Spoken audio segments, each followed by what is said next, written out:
Join us live on the Sherry Lord Talk Show podcast. Start your day off with the Higher Vibrational Podcast with weekly guests covering spirituality, healthy foods, and so much more.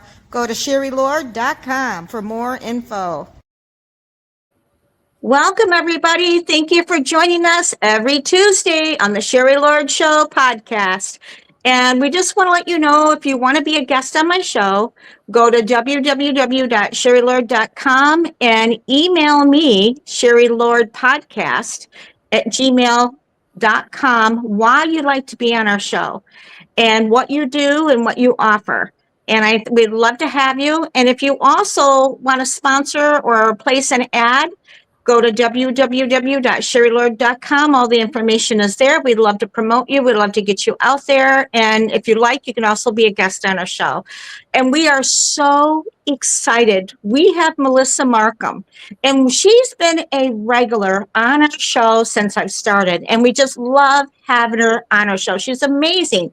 And I like the evolution of where she takes things, and she's right on it. And she's going to talk about astrological transit and vibration, vitality. This is about that fire horse and that eclipse that's happening right now. I mean, everybody wants to know what's going on, and she's got the insight. So welcome, Melissa. We'd love to have you on our show. Welcome back. Thank you so much, Sherry. Really appreciate it. It's a crazy year. Crazy good, but still kind of a little bit overwhelming. It's been interesting. I can say that on my end. And I think a lot of people listening would say, what is this shift? What is this transition? What is happening here? I mean, the biggest shift right now is we have a transit that just happened on Friday. So I'll explain what it is, and then I'll tell you kind of the general sense of what I'm talking about. It's Neptune and Saturn, both in Aries. Okay. At 0 degrees. So what that means is you have Saturn, which is all about structure. Think about the structures that we grew up with. Government, corporate America, religious structures. That's very Saturn. Okay. And then we have Neptune. So the way Neptune works is Neptune typically stays in a sign for about 13 years. Well, it went from its home of Pisces now into Aries. So when it was in Pisces, it was very delusional. Yeah. Where people thought, wow, this is real. This is cool. This is, well, in Aries is a fire sign. It makes things, it's more like, no, that's BS. This is what it is. So with this transit, I feel like it's a global reset. I was looking on Google and really trying to look and find out when did we have this energy before? Because these two planets meet about every 36 years. Wow. So, and what a conjunction is, they're very close to each other. And at 0 degrees, they're close, like nobody's business. They're right there. Right. Next to each other. So there was nothing I can find concrete in our lifetime, and certainly, so I think it dated back to about 10,000 years. Now, what I did find the last time these two planets met was in 1989, and that was in Capricorn. It was 11 degrees Capricorn. So what happened in 1989 was the Berlin Wall came down. And also the internet started popping up. So it's like the way that I look at this, these energies is something comes down and something comes up. Okay. And I feel now this is just not in America, but worldwide. It's I feel global. like globally structures are coming down. And this really kind of goes with the fact that in 2022, America had its first Pluto return. So Pluto is about death, destruction, and then transformation. And we're kind of seeing all these structures come down, and realistic thought behind some of the lifetime things that we knew to be true. And that upsets a lot of people. I mean, I think Okay. that where people are like, is everything a lie? Or what's going on here? And everybody's at a different evolutionary level, right? You talk to some Right. people and they're very fear-based. Other people are joyous. So I think that the best way to deal with all this is to sit in discernment, where you're not really a part of it because you don't know what people's soul contracts are, but you're still providing healing if they're open to it, or explanation, or Like whatever they detach? feel. Oh, okay. Yeah, that's what I do with my clients when they say, hey, I'm feeling something's off here, educate me astrologically. And then they're like, okay, I can see that. And here's how I feel about it, because not only is this going on from a global perspective, but what's going on in your chart?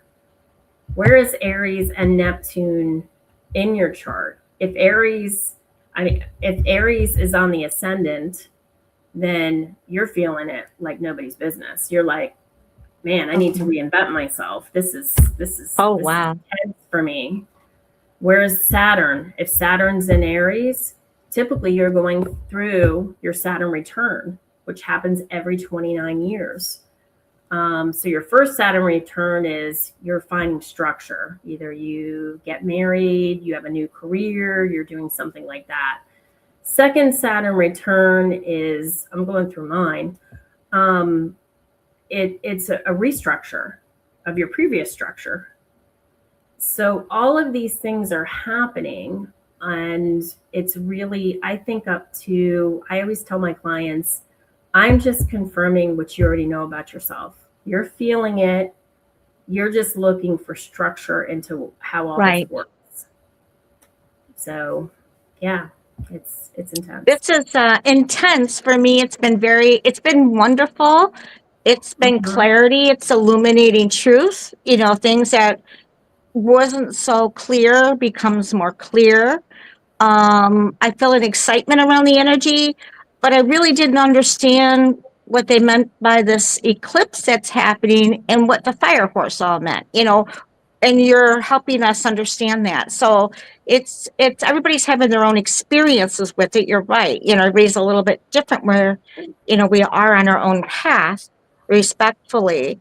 And, how can people handle this? I mean, what else do you want to share about this fire energy? How can we utilize this in our life, Well, with the fire energy is very, it's year of the horse.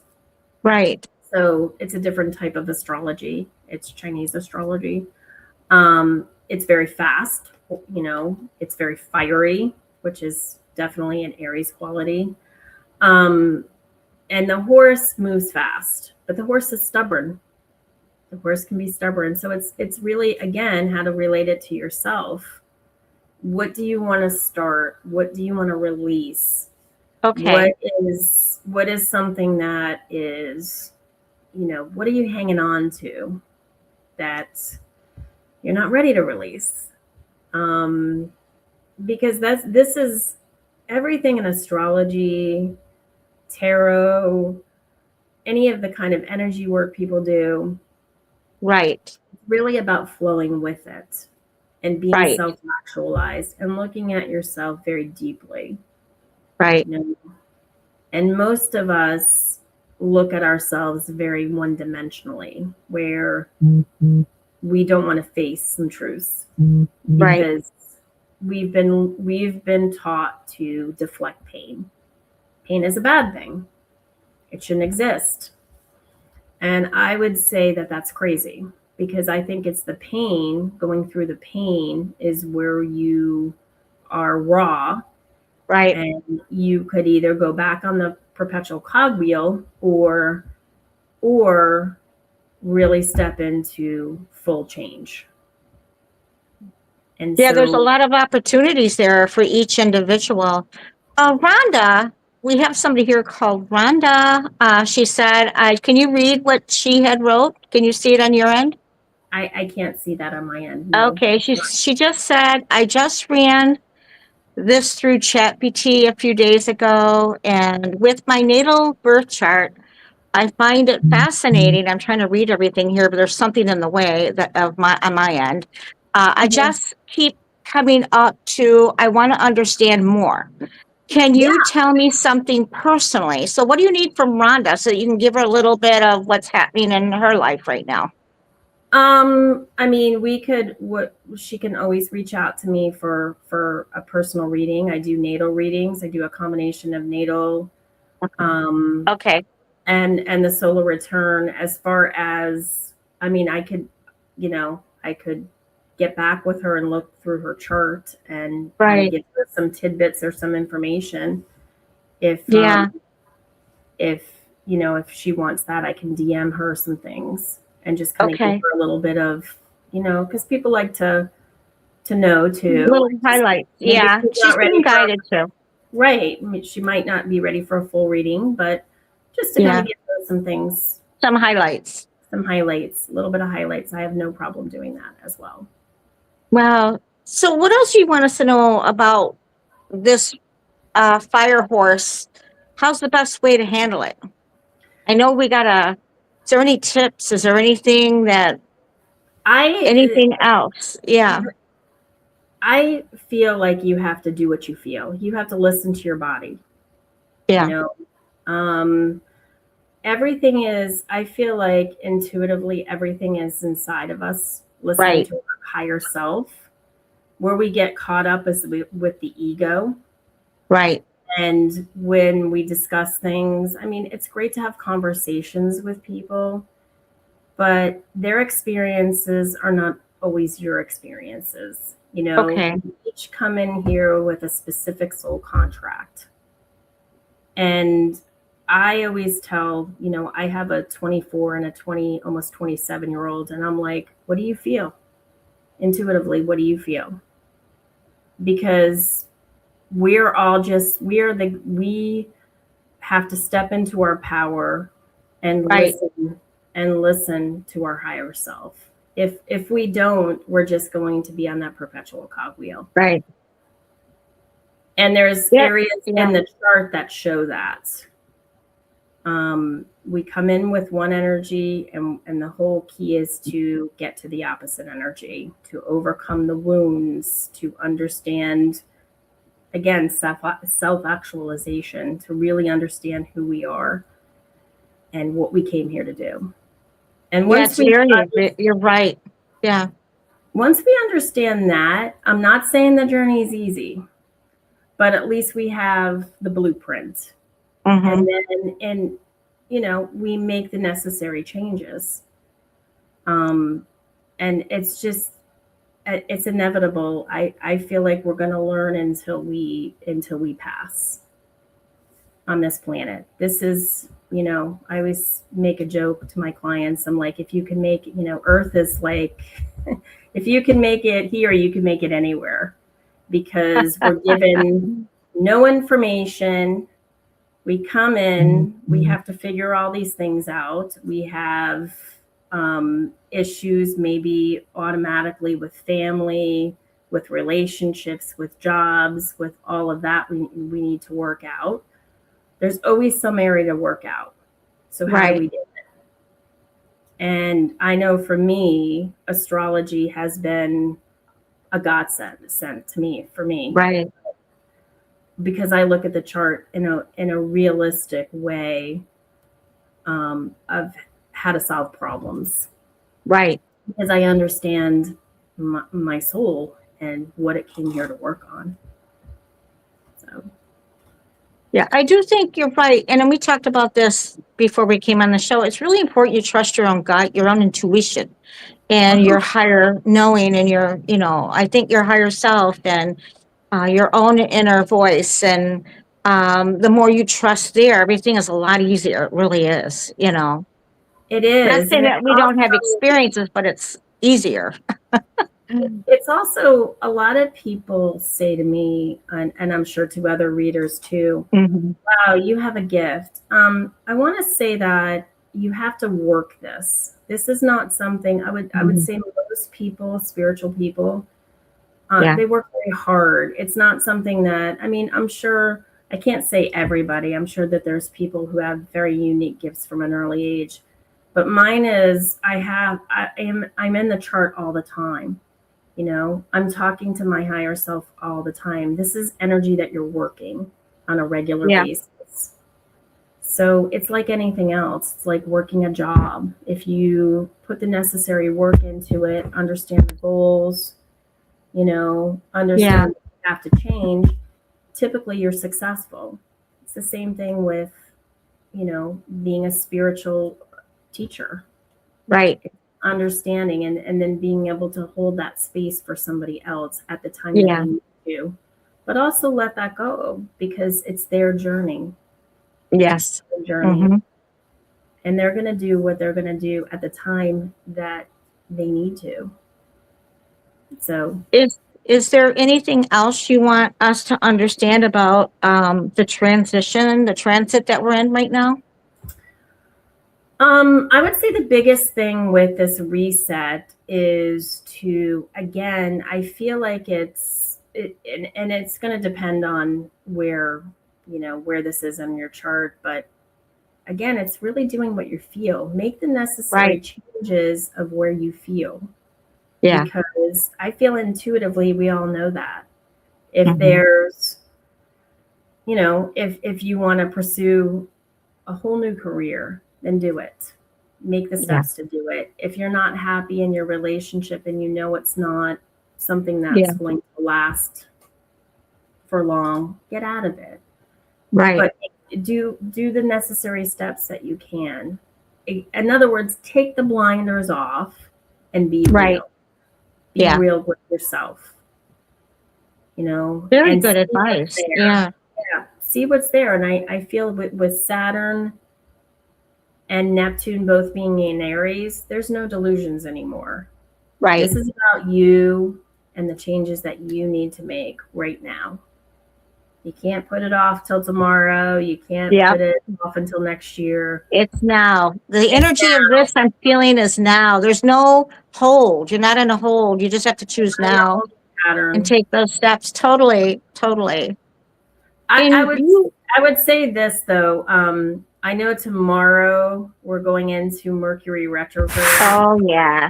You know, so let's talk about that just for a few minutes. It's so it's in Pisces. Okay. So Mercury, the way Mercury is it's your mind, communication. You know, a sign can mean many different things. A house can mean many different things. But in Pisces, it's about emotion. Pisces is a water sign. So I feel like emotion can override logic when it's, you know, so I would say, I always tell my clients during a Mercury retrograde, don't make any decisions. You know, now if you're working on a project and you've worked on it for the last couple of months, last week, go ahead and continue to do that. But don't start anything new during a retrograde, and especially this one, because this is going to be a lot of emotion. Pisces is ruled by Neptune, so there could be a lot of delusion. In other words, you can think something's there that's not there. And just kind of take a pause, kind of revisit, look at it again. Don't do anything that's going to create anything that you regret, because after the retrograde's over, retrogrades typically last about 3 weeks, March 20th. Everything might look very different then. And take your time. Take your time. Traveling, electronics, all of that could be out of whack. Instead of if you're taking a trip, instead of being at the airport for an hour, an hour before, be there 2 hours before. Yeah. Which right now, I think that we have like a partial shutdown, and I think you can't do pre-check at TSA. Okay. So take some precaution for all this. So yeah, I would say that would be my advice, especially for this one in Pisces. This one's gonna Yeah, that's feel good advice. I mean, a combination of a lot of things. I like how you said just be caution. Take your time, get your clarity before you make any decision. That's really good advice. Yeah, I mean, that's the problem too with the retrogrades. The communication's always fuzzy. And especially too, I would say for people, let's just say if somebody's trying to meet somebody and they're in a dating situation, I know it's hard to put maybe a date off for 3 weeks or something, but just use, take it slow and getting to, Yeah. if you already made some plans with somebody, just take it slow, because again, you might not be hearing correctly what they say. Right. Time can play tricks on you.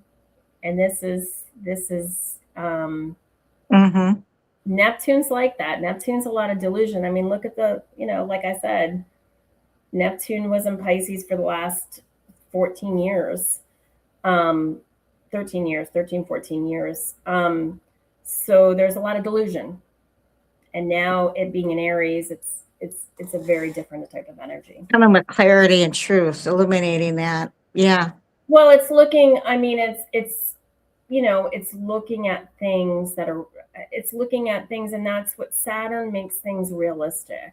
Saturn, Right. so when it's at the same conjunction, at the same degree as Neptune, it's going to empower that Neptune to say, okay, what is the truth in this? And these are very opposite signs. Neptune is also about spiritual surrender. It's like, doesn't need structure. It's like, I'm surrendering all of this. So, it's almost the opposites kind of getting together and having the energy kind of mesh. So we're looking at things from, again, we are in a global reset. I mean, I don't think there's anybody that you could ask that could say, hey, I don't agree with that. It's happening. So yeah, I think this is a very pivotal year. A lot of things are changing. We had Uranus and Gemini coming in June. So Uranus is the awakener. It is the awakener. A lot of times when I look historically, when Uranus is in Gemini, because Gemini is about communication. Yes. It could be wartime energy. I mean, it could be. I could look historically and say, wow, during, the Civil War, the American Revolution, World War II, Uranus was in Gemini, because, it's speaking, and it's speaking on a very global stage. So that could create conflict. It's not a guarantee. These are all possibilities. People ask me about astrology. Well, can you tell me? No, I'm not a fortune teller. I'm just telling you about energies and possibilities based on planetary alignments, where they sit. And this energy is a possibility that could happen. But I want to say to humans, there's always free will. We have free will to change the energy too. I mean, that's true. I mean, whatever collectively, I feel like we're moving into a collective pattern. We have so the nodes they change every 18 months. They're elliptical points in the sky. You're coming from the south energy. You're trying to move to the north. In your chart, they're there for the duration of your chart. They don't change, but in the sky they change. Well, we're going from Leo to Aquarius, and I feel like now it's all about collectivism. Yes. It's all about how we feel as a species, how we feel as an American, how we feel as a European, how we feel as, how do we feel about everything together? It's not just about the me, myself, and I show anymore. It's like, how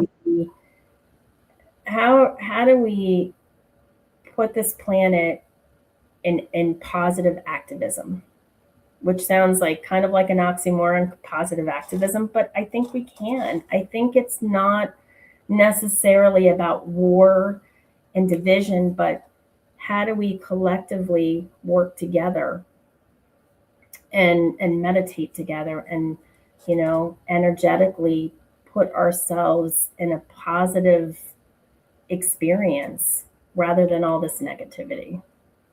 Yeah. And so these are some of the questions I feel like that we're facing as humans, as Americans, as whatever, or, but it's not about that. I feel like it's collectivism around in the planet. Yeah. So collectivism.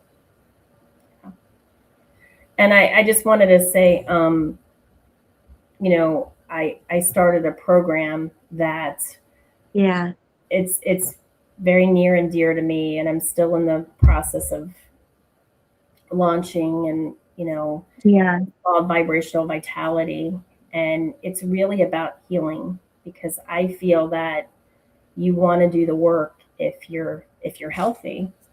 So what I did was I created a bio-astro chart. So I'm going to know your health on a daily, psychologically, and ancestral basis, because that's all part of us being healthy. I mean, the number one killer in this country, and I think in probably any country, is stress, right? So stress does horrible things to the body. And so in my research, I started to be a reseller for various companies. And first I created a supplementation stack to really help the body. And then I started to really get into the gut biome, because I figured that the gut biome was almost like the DNA of somebody. Everybody's gut is different. What might be healthy for you, asparagus could be really healthy for you, might not work for me. So I started to look at my health in this perspective, and I started to lay down the foundation first through my astrological blueprint, which is the bio-astro chart. And then, okay, I understand that these are possibilities. For example, I have my moon sign in Cancer. Well, Cancer is about the stomach. Okay. So when I get really stressed, my stomach hurts. I can't hold food down. I start getting, it's really about my gut. And I've had this problem all my life. So what can I do for my gut? Well, I can take the proper supplementation, especially, that is made specially for my gut issues. And then I know from an energetic standpoint what I have to do, because according to my chart, this is where I'm going to get to my highest vibration. So I want to roll this out. And I want it to be a program. It's a 90-day program, just to get people, that want to really focus on their health and be healthy, because everybody's going to die, but I want to die healthy. So I'm in the middle of kind of putting this all together, and I feel like it's really going to help a lot of people that are really interested in wanting to really get to the root cause analysis of their health issue. Yeah, I think it's really important, and people are shifting and looking to be more healthy. They're even making changes everywhere. Even the government's making changes on health, and it's becoming a priority now more. Not that it hasn't been, but at a greater level. To really, your health is so important throughout your life, and that people want to be healthy, but we've been lied to, and people don't know. I think it's just going. I think the way that healthcare has been done traditionally is it's this homogenization of health, right?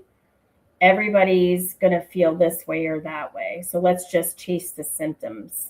Right. Let's just chase the symptoms. When things get really bad, then it turns into, like, for example, with my issues, IBS or some kind of other gut issues. But what's causing that?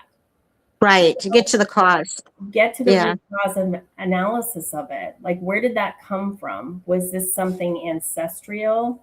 Was this something psychological?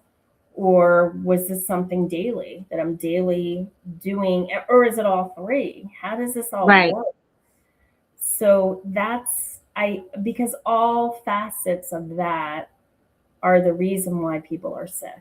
One of those or all of them. I believe all of them, because I believe that, you see people who are very healthy, they could die at a young age. Now, that could be soulfully too.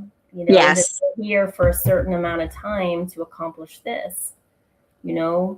So it's quite fascinating, and I feel like people need this more than ever, especially with all these changes, with this global reset, with everything that's going on right now.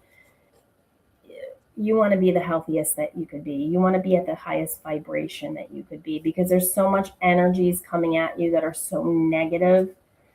And if you're healthy and strong and stand in your own power, nothing, I don't believe anything can take you down. I think that if you're meant to go, then that's, then you're here for this time. But while you're here, you could be healthy and, again, stand in your power. So that's very good information. Very good information. How can people get a hold of you, Melissa? How can they get a hold of you? They can go on my site, vibvital.com. I have one site that's, and I'm in the process of kind of merging these two together, because I just came out with vibrational vitality in the last 6 months, kind of testing it, getting it together. But I also do personal readings, and at mmastrovives.com. And you can look at it like if you just want a natal reading, and what I do is a natal and solar return chart combo. So I'm going to tell you, your soul purpose, and also I'm going to tell you what's going on this year. Oh, that's exciting. I hope everybody's listening and that they get with Melissa. It be a reading, a chart done, or get to the core of your health. I think that is so important, is the core, fixing it from where it began, what started it, but I like that and your approach to it. So make sure you get a hold of Melissa, and if you kind of like missed it, you can also go to my website. We have her there. We have all her information. You can click on the link to her website. Her phone number is there. So make sure you go to www.sherrylord.com. If you kind of missed the information, just go there. All of it's there with her picture and all her information. So we just bless you, Melissa. We love having you on our show. And thank you for the wealth and all the wonderful good work you were doing. I appreciate it. Thank you so much for having me. I appreciate you, Sherry. And we bless and thank all our people who are watching us and who follow us every week, every Tuesday at 10 a.m. We'll see you next week. Check out our guest weekly. Thank you, Melissa. We'll have you back on. We love having you. Thank you so much. Have a great day, everybody. International psychic medium and podcast host Sherry Lord. She is one of the most sought after psychic mediums. Book your special readings. Go to www.sherrylord.com.